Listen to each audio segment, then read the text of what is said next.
be in Bedford and to come together. So I think, businesses, as much as they can get involved and really think beyond just their little business, but it's a whole organism that relies on each other to grow. I think the thing that I'd like to add is that the heart of Biddeford has been really the catalyst of much of what's happened in Biddeford. And Delilah, Rachel before her, they, in their connection, in their recruiting of us, they walked us around to different spaces, introduced us to different landlords, helped us find the location, helped us come in.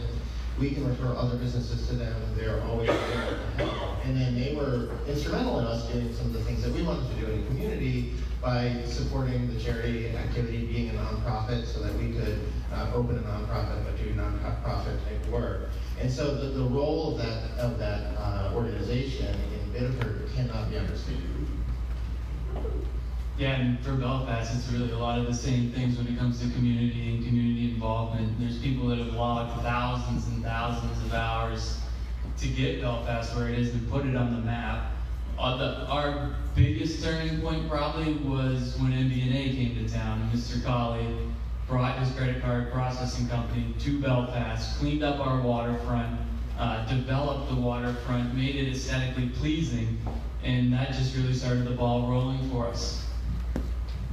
One theme I'm hearing is that it's not just important in the day-to-day operations of the retail, but for retailers to feel that they're a part of a community of downtown retailers, to have that civic engagement with a place promotion of downtown.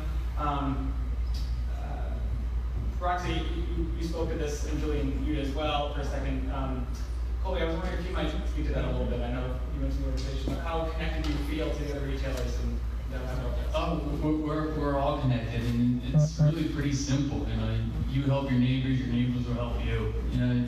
Shop local, do things together, keep it simple, and just be nice to your neighbors and help your neighbors, and they're gonna come shop at your store, recommend your store, and it makes it a whole very organic downtown, which is great. I have a very specific question, and it's specific to Coast, but the Press Herald ran a huge article about cruise ships and their impact. And you folks have a store in downtown Portland, but now there are going to be cruise destinations up and down the coast. I wonder if you have a reflection on whether or not that impacts your retail positively or negatively. Well, we're still getting our traction there in Portland, and so we only have a year of history so far. And it was surprising to me. I'd heard, the cruise ships come through. It's just going to be amazing. It's off the wall, and it was shocking. They don't come until September, October, and then it's almost daily. But there's very little in the summer. What we have found is when they come through, you do have an increase in traffic. But it doesn't necessarily translate immediately to higher sales or to the sales that really help you survive, which are the invested time sales and the larger sales.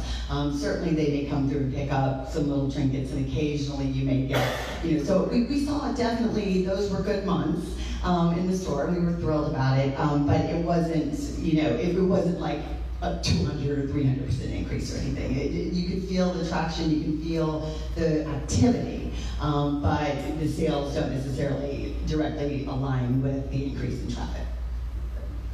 In the Portland space, the people that really pushed the sales the highest were the leaf peepers. And it was people that were coming up in the fall, a lot of times couples, maybe they're empty nesters, or they were going to come up, stay at a nice hotel in Portland, go shopping.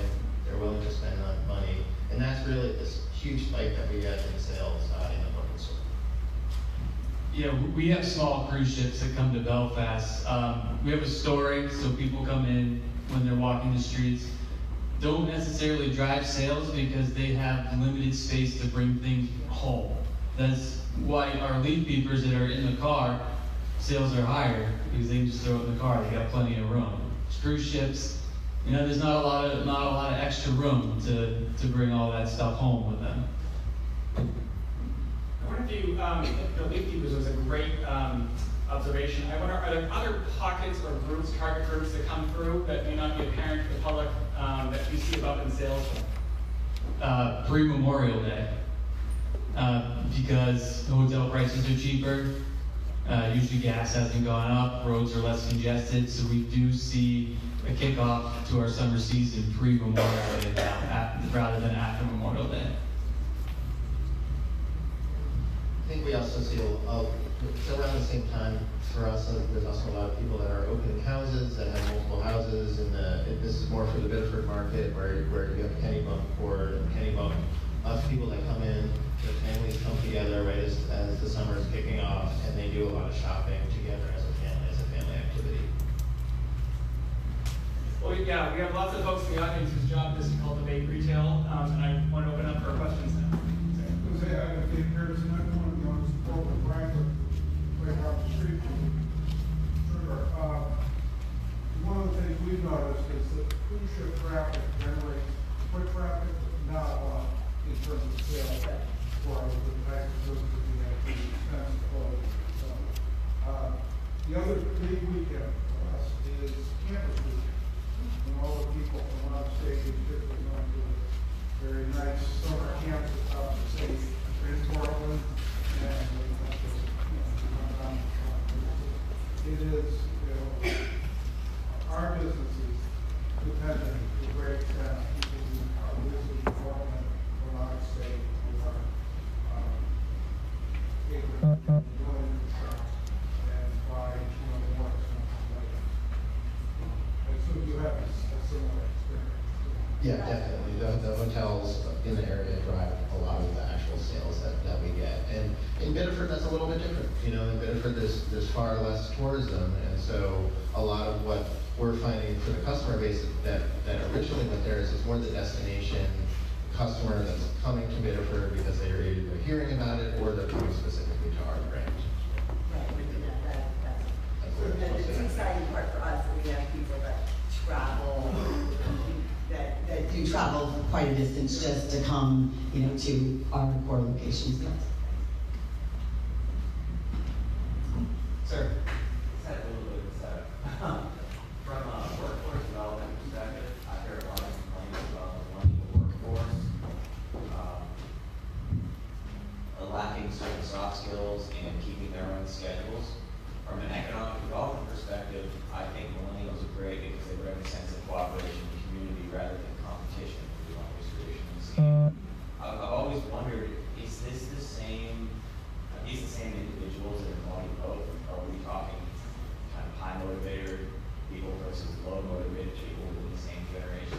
Do you see highly collaborative, creative, cooperative types that also can't seem to keep 9 to 5 if they're like depending on it?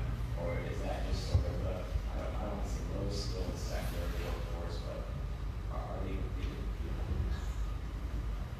I mean, there's something that we see with and we have 20-something employees across the organization.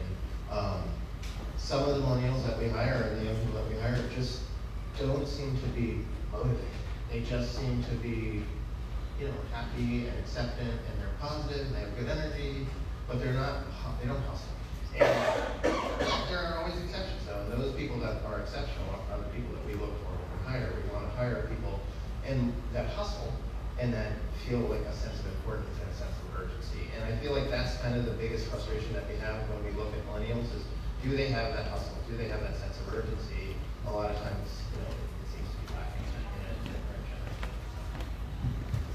generation. Yeah, well, we're really only like 3 employees, so we don't see it, but yeah, if you're not gonna hustle, I'm not gonna hire you. And if I do hire you and you're not hustling, we'll let you go. We can do it on our own, so I don't have a whole lot of experience with that. I'd love to add to that. I think there are always 2 kinds of people. There are the hustlers and gumption and motivation, and those that just kind of want to cruise and do what they need to do and then check out. But I find even in the hustler, like our best, man, she's old soul, she's willing to work, she puts it all out there, but she's still very much seeking and demanding, not in a bad way, but in a good, positive way, life balance. in a way that I think our previous generations never factored in or stood up for as important. And so I think that, whereas we were trained, you get out there, you start your career, you put in 70 hours a week, that's what you do, that's just what you do, and that's what we all came through. And they're like, no, I'm gonna, enjoy the sunshine, and I'm gonna balance my life, and I'm gonna take hikes, and, and I think that is, it's a little bit challenging as the employer sometimes, but I think it's a real movement forward in humanity of looking for that balance more. Other questions? I want to ask you more about your manufacturing side of operations. And we talk about, especially apparel manufacturing, people don't think that it's being a viable industry anymore in America. And I just want to talk about, so you went in and started an apparel business that you manufacture from scratch in Maine. And how did you run the numbers and paper to make that work? Luckily for me, I just dove in and have been just trying to do it all along and never really tried to, put it out there and say, oh, is that all gonna make sense? I was lucky to, start in New York and had some great experience and some resources. When I started, I was making it all there in Brooklyn, but outsourcing, cutting to a cutting room, had stitchers, nearby in another part of Brooklyn that only took like an hour and a half to get to. Anyway, and made our way. And when we moved here, then, the goal was to set it up and do it wholly in-house and, train the stitchers and everything. And it's been lovely because we've done it very organically. We used some of our resources in the transition. And then once we were able to, in the store, we got our first 2 or 3 stitchers going on the year anniversary of opening the Biddeford location of Sugar. Our mill space and peppermill mill was ready, and then we were able to, engage more employees to expand our operation and what the scope of what we've been able to do. So far, we've been thrilled that it's working, but it's a challenge. Finding especially good stitchers and good people to work in the manufacturing arena is a very big issue for any American industry these days. Because, luckily there's angels out there trying to really bring in people who are looking to move here, to, establish their roots in America, to live that dream, and are excited to train, to do, repetitive operations. And we have a joyful, glorious team, but it's every day trying to figure out, how to get the right people, get them trained, and have it be productive and keep up with our demand. So it's good problems. Do you foresee manufacturing of this type to have a future or a growth or a cluster in Maine, or do you think that this is a business of passion primarily? It's definitely, just from looking at the market side of things, there's many retailers out there that are looking for American-made products. And the trade show world, in the gift show world, as well as in the apparel world, they're now featuring whole sections that are just American manufacturers. So there's clearly a trend there and a desire there on the part of the consumer to buy something that's made in America. If you go to a hardware store, you see lots of flags on the products these days, and it's because people want to buy American. They recognize that with buying American comes jobs in America, and so I think that's definitely something that is going to be more and more viable and more and more part of the buying public. Just want to layer into that, very valid point. And in addition to that, we are so thrilled to now be in Maine, and the Maine Made franchise has incredible strength and incredible poignancy. I mean, anybody who's ever been to Maine has this fondness for it. So, we see a growing number of fantastic, all categories of items being made in Maine, but in apparel we see it growing around us. There are several key players. I mean, Jill McGowan has always been here. All the shoe operations and the history, with great to see a resurgence, and there is some of that, and we're aware of several, pockets and development. So, or even just a sidestep to apparel, but outdoor arena is, really growing, and our neighbors down the hall, I'm looking at the Hyperlight, they're in the same space of needing stitchers, and it's the same type of manufacturing, process, even if it's a different orientation. So, I don't think it's only just, the singular passion. I think that there is a real opportunity for a cluster of, apparel to build in Maine. It seems to be happening. Oh, tomorrow. Sorry. Forgive me for crying, but I think I'm good on anyway. Forgive me for crying. I'm just curious for your business, how your revenues break down between the manufacturing wholesale side versus the retail, and for Colby, I'm interested how it breaks down between your in-store sales and your online. I mean, it's been shifting as we've expanded our retail operations. So with the more retail that we add, the more that number, the higher that percent of our business goes. Our experience has very much matched the statistics that Mr. Gibbs posted, that when you do have a retail location, your sales go much higher than they were purely on the internet or the wholesale side of the business. So we've been transitioning and pushing those numbers every year more and more towards the retail, and that's kind of working out very well while we're still trying to be national. The low regional part of our business is growing stronger. Yeah, for us, it's 99% in-store, 1% Amazon, because it's just Amazon. You can't buy directly from our website. And with Amazon, I'm just looking for deals. We get closeout deals, and that's that 1% where I can make a few bucks, turn a couple extra shoes, but 99% of it's right in the store. Mine is not a question, but I actually am a publisher, and I did a photo that Colby's dad had. And I just want you to know why his business succeeds. He got me that photo within 2 hours, and he wasn't getting any money for it. And so, I mean, he did get a little bit of publicity, but that's what Maine small businesses need to do. They need to react. I mean, that's just an example. And I just want, I've been working with a business, now I'm a publisher, book publisher, but I've been working with small businesses since 1990. And the small businesses that do react, when they learn something like, oh, fix the, do it. And I think that's what we all need to do. We need to help each other. Roxi, what would you typically pay a stitcher? There's no typical, because it's always going to be based on experience and where they're coming from, or if they're just getting started. I would say the entry level right now that of Dory Waxman, who's got a great stitching school going, where she's really trying to train people to enter that arena. She is hoping everybody gets started at least at $11.50.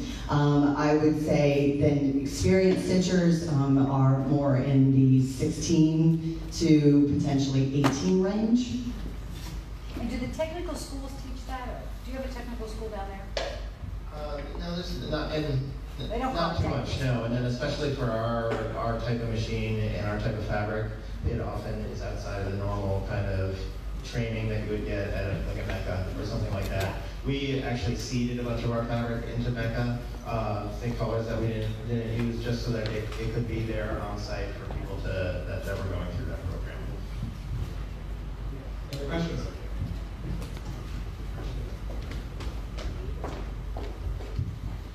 I was just curious, you may not have needed anything from a city or a municipality or like a regional economic development program, but if you wanted something, what would it be in terms of helping your business or helping maybe some of your fellow business people to, advance sort of the community,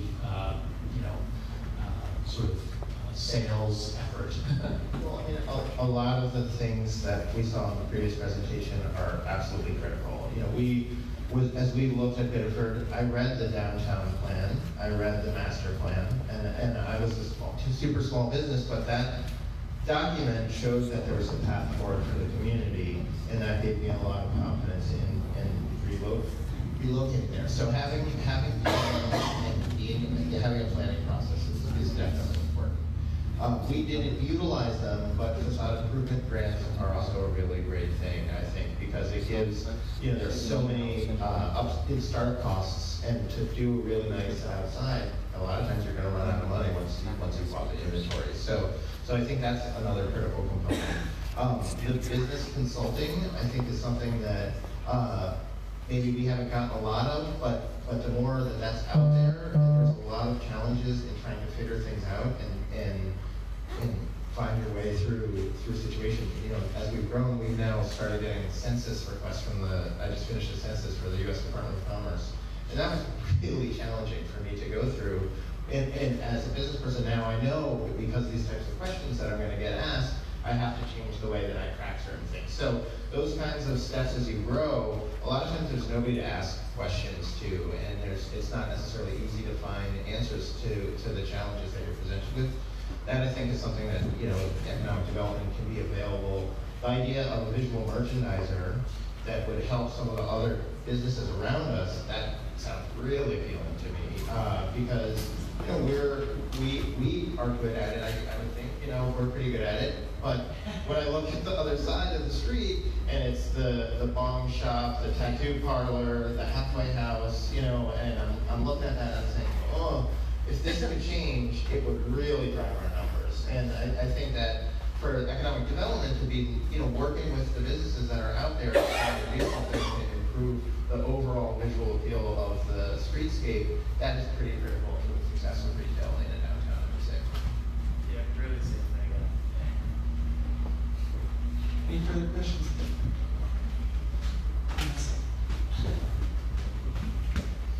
Have you seen additional retail establishments open around Sugar in Biddeford? Yep. When we opened, our friend of ours, basically we encouraged her to open next door. That was a bakery called Biscuits and Company, which has done very well, and it's been a great symbiotic relationship to have those two storefronts. Now, recently we're very excited. Parcel is another business that opened on the other side of us. And that's attracting a different clientele. They're got much wider hours, and so both of those things are really great.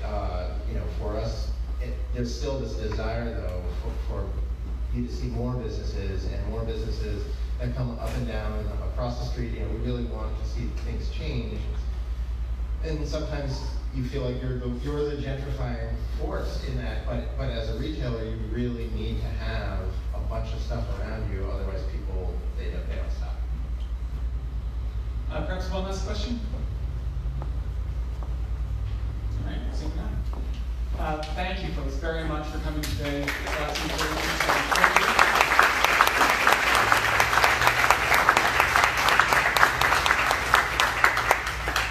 We're going to take about a 20-minute recess. We'll start quickly at 11:15. So enjoy your refreshments.